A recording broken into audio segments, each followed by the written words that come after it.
friends.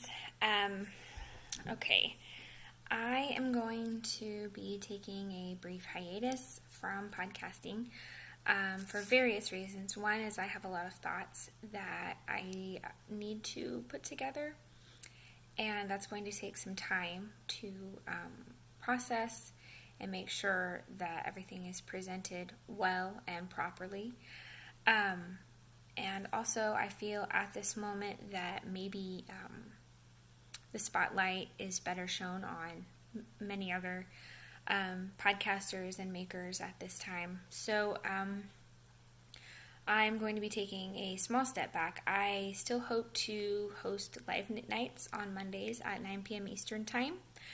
And those are open to everyone of every ability, every color. They always have been. If you follow my podcast, you know that inclusivity has always been something I've tried to make happen.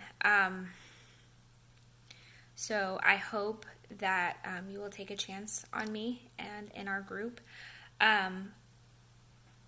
For the white people who usually join me, and also, might join me in the future, I need you to understand that if we are to welcome a person of some sort of diversity into our group, they need to be welcomed as a fellow knitter and not as a keynote speaker.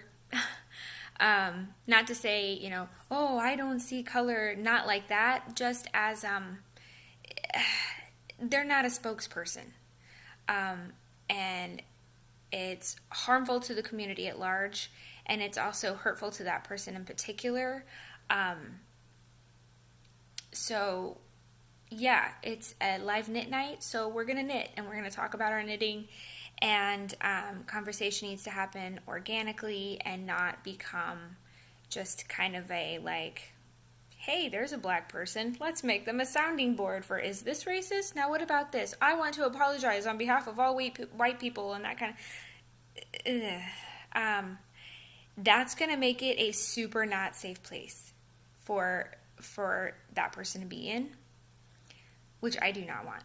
And it's already going to be hard because my live knit night is very small anyways, so I already know, if we even have somebody of color join, it's going to be one person. They're already going to be the only one. So we need to minimize that otherness feeling as much as possible for that person.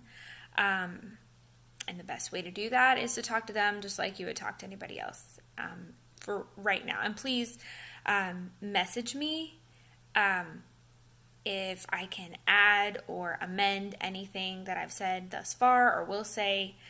I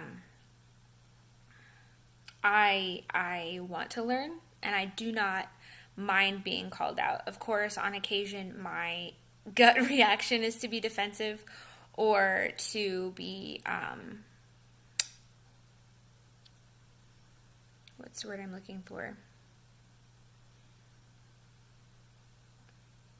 I'm not sure. To get defensive.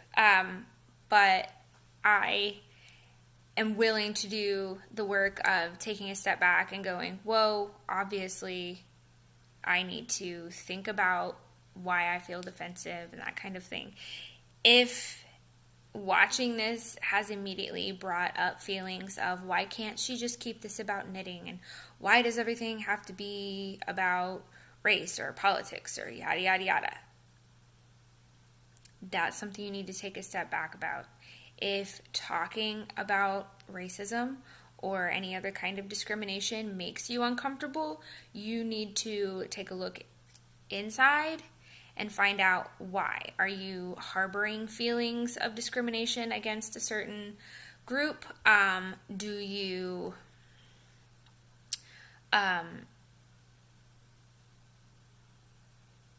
I'm not sure. I'm sorry, I should have written notes. I was like, okay, laundry or notes? Maybe I can talk off the cuff. Obviously not.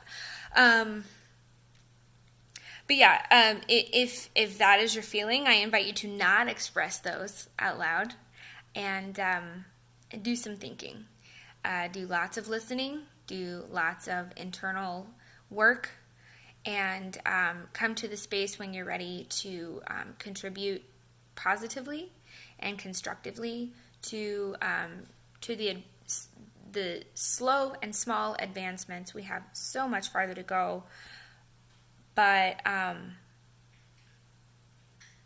as hard as it is to work through it on a personal level, as just like looking over the broad scope of what is happening, I'm so excited, and I'm so emotional, because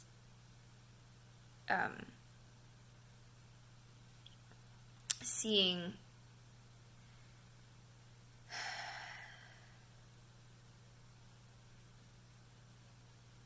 that inclusion happen, and seeing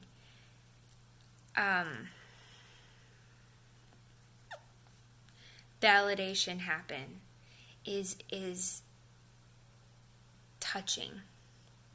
I've seen a lot of white women say, "Oh, I'm shocked. I can't believe you had to go through that. I didn't know." Listen, I live where Indiana, Illinois, and Kentucky meet. There's a Confederate flag in every yard. I'm not surprised. I'm relieved that this is finally coming to a head, and maybe one day my kids can understand all of the work we're doing now, and not have to continue the labor on such an intense level. Obviously, there's always going to be work to do. There's always going to be feelings to sort through. But we're, as Layla Saad has said, we're becoming better ancestors. We're making a better place for our children and our grandchildren, and for generations to come to live in. And I am so happy to see that happening. So I'm not going to talk for a whole podcast worth of talking, but those were a few of the things immediately that I wanted to put out there. I am taking a break from podcasting. Please join me on Mondays at 9 p.m. Eastern Time, and let's continue striving to make the knitted community a safe and welcoming place for all. Thank you so much. You're all dear to me. Bye.